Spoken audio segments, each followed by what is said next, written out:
Let's call this meeting to order. We have Dean Bershani online.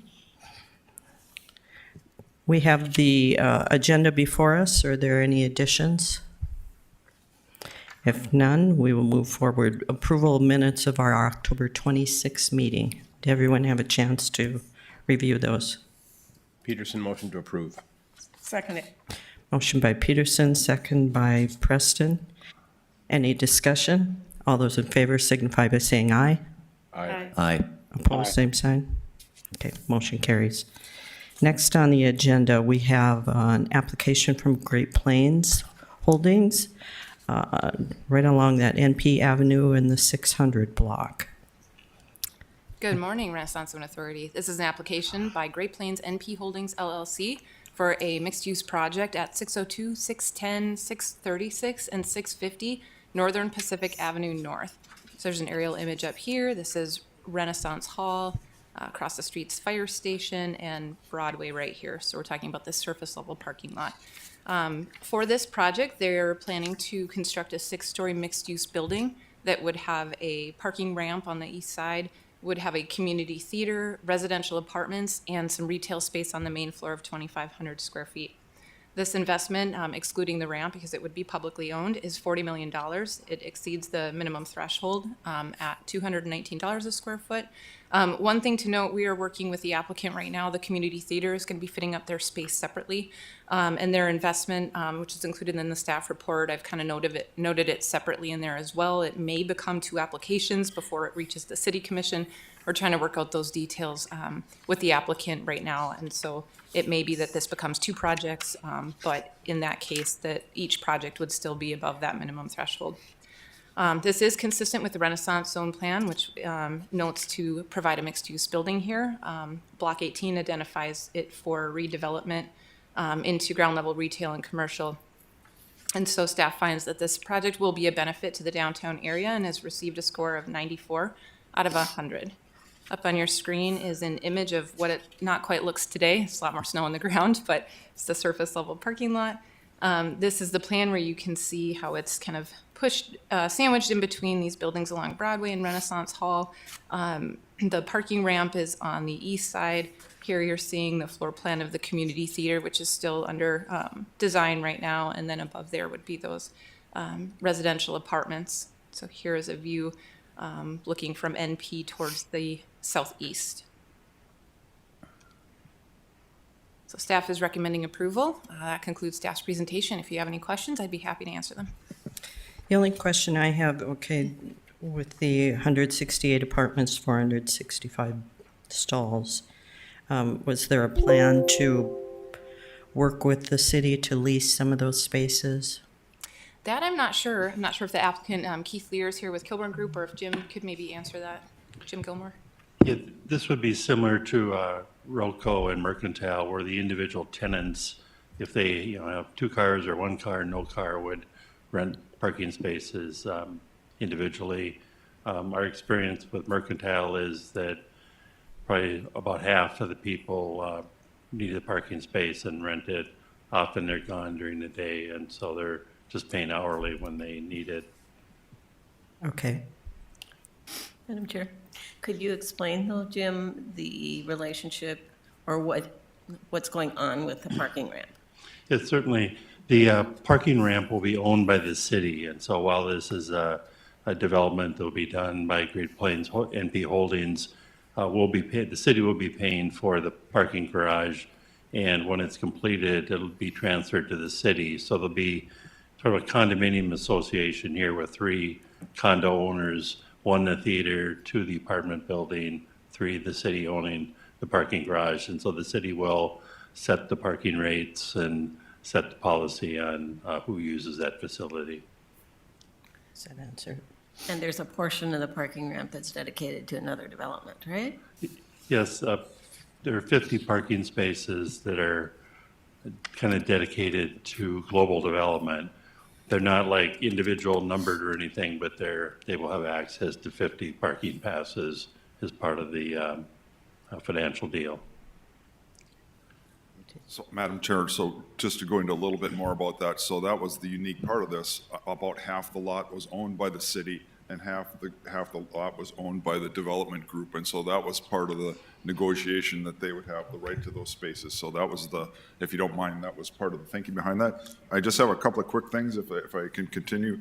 One is when the Renaissance Zone goals, 1C is to thrive as a destination. And obviously, I think with the FM Community Theater going down there, I think that's really going to help this part of our downtown.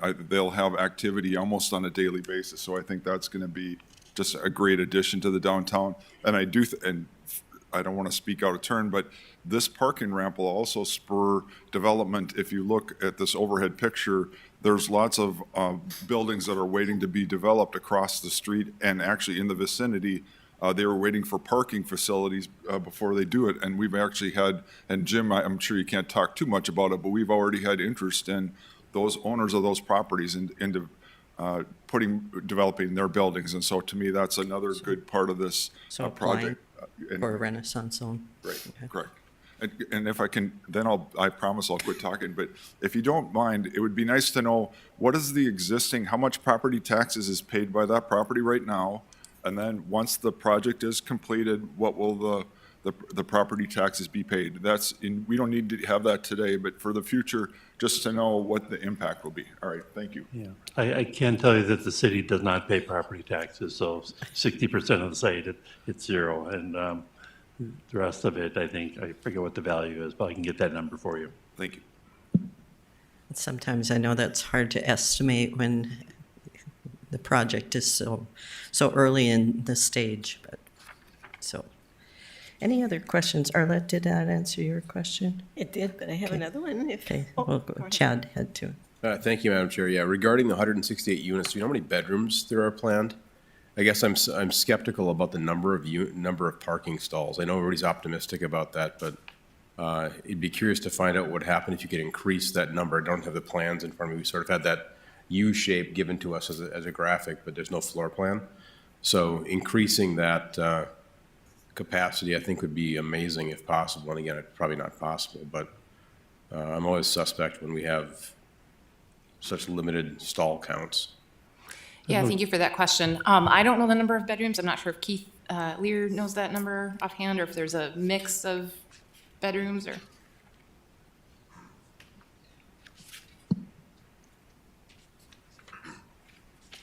Hi, good morning. Keith Lear with Kilborn Group. Yeah, I don't know the exact number off the top of my head, but there's a mix of studios, 1 bedrooms, 2 bedrooms, and 3 bedrooms in this. So we're definitely north of 200 total bedrooms in the space. And these are all market rate units, I'm presuming? Yes. Okay, thank you. I would just, to your point, I would add that we did consider, when the city kicked off a parking study around this ramp, was it maybe, I don't know, 10 months ago or so? There was consideration for the size of this mixed-use development adjacent to it as part of that parking study. So we did talk about that a little bit. Okay. Can It's we- a great project.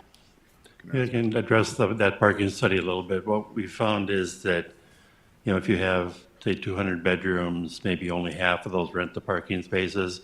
And what we've also, we're able to track people as they use the parking facility. And for instance, about half the people that rent from us at Rolco and live at Rolco are gone during the day. So we can really rent that out twice.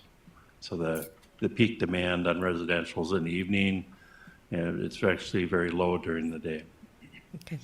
So Dave had a just question. a couple of quick points. Well, actually, if you don't mind me asking a question, from your perspective, what is the most popular apartment? Obviously, now there's quite a few apartments that you have. Are studios the most, or single bedroom or 2 bedroom? What's the most popular from your perspective? We're actually starting to see a shift in the marketplace and kind of a national trend with the Gen Z starting to come into the workforce and come out of the college ranks. And this project is positioned so there's smaller units in this, so a higher percentage of studios and 1 bedrooms. They're looking for less footprint, less overall rent costs, but then just more about proximity and location for them. So it's not as much about where they're staying; it's about kind of the location of where they're staying. So we're actually positioning this to sort of the younger Gen Z generation. Okay, and just one more question, and actually, this is more just a comment. It's 465 parking spaces, but the good thing about this is multiple people use the same space. In a day, cars are coming and going, and the tenants aren't there all the time, and so that's the one thing I think as a city, we're having something that's being used by multiple people during the day, and so that's what makes it more efficient than, let's say, if you built a condo and you just had a garage for just your car. Anyway, I don't know if you agree with that, but I do think that's a good concept. Any other questions for Keith? Thank you. And Arlette, you had an additional question? Yeah. Actually, just to reinforce what Commissioner Pepcorn was saying, we're trying to use parking spaces more efficiently. So I think this fits in really well with that. Megan, can you just expound a bit more on the whole issue of the community theater? If that gets pulled out as a separate project, would they not be part of the incentive? So they, from what we know, they would be eligible as a nonprofit, not for income tax, but for Okay. property tax. Okay. And so they will be, from what I understand, owning their space. So they'll ultimately purchase that space and then they'll fit it out themselves. Another thing is that the building and the community theater space is on different timelines, at least right now. And so because of the ownership and because of the different timelines is where the potential for kind of splitting these into two projects, they're hard to talk about since they're one building, but kind of splitting these into two projects overall, I think as far as kind of the processing and the paperwork, including at the state's end, just makes it go a little bit smoother. And then again, at the end, for example, if it was one project, this overall mixed-use project as one project may need to wait if they're done, but wait for the community theater space to be done for the whole project to get completion. And so splitting them out lets them have flexibility on their timelines of when that tax abatement would begin. Okay. So I'm looking here for, and apparently maybe at this level, we don't actually look at the total incentive that gets awarded. I'm assuming it would be broken out then a bit? So the level of investment, if, and I'm not sure if this is your question, but on, Oh, yeah, and I'm sorry, this is Renaissance Zone. This isn't other incentives either, so it Yep. might be different. would be, yep, the Yeah. abatement, but on page 2 of the staff report where number 2 is investment thresholds, that last paragraph there, I did also, so it's $219 per square foot overall when we're excluding the parking ramp, but splitting out the level of investment for the mixed use, again, excluding the parking ramp, is 36 million. The community theater is 4 million. And so when we do the math for their specific square footages and that level of investment, the mixed-use component is 236 per square foot, and the community theater is 133 per square foot. So It the still minimum meets- threshold for investment is still met as separate projects. Madam Chair, just real quick, and we're fortunate, so with Roco and the Mercantile, we have experience with multiple owners of different portions.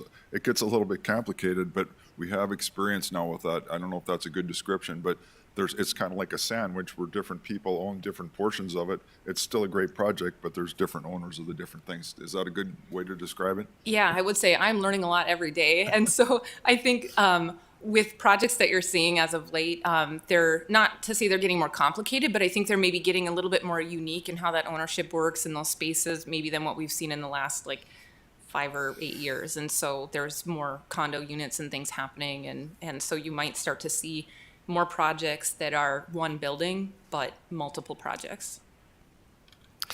Dean, did you have any questions or comments? No, all makes sense to me. Thank you. Okay. Reed, you're okay with everything?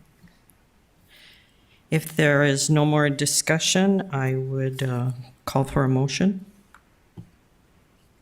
I'll make the motion. I'll second. We have a motion and a second. Any other discussion? If not, roll call, please. Pipcorn, Aye. Maddow, Aye. Peterson, Yes. Preston, Yes. Bershani, Yes. Mattern. Yes. Motion carries unanimously. Is there any other business? None. Okay. If none, our next meeting is set for March 22nd. Does it look like we might have something in the works? I'm not aware of anything at this point. Okay. All righty. With that, meeting adjourned. Thank you, everybody, for coming. Thank you.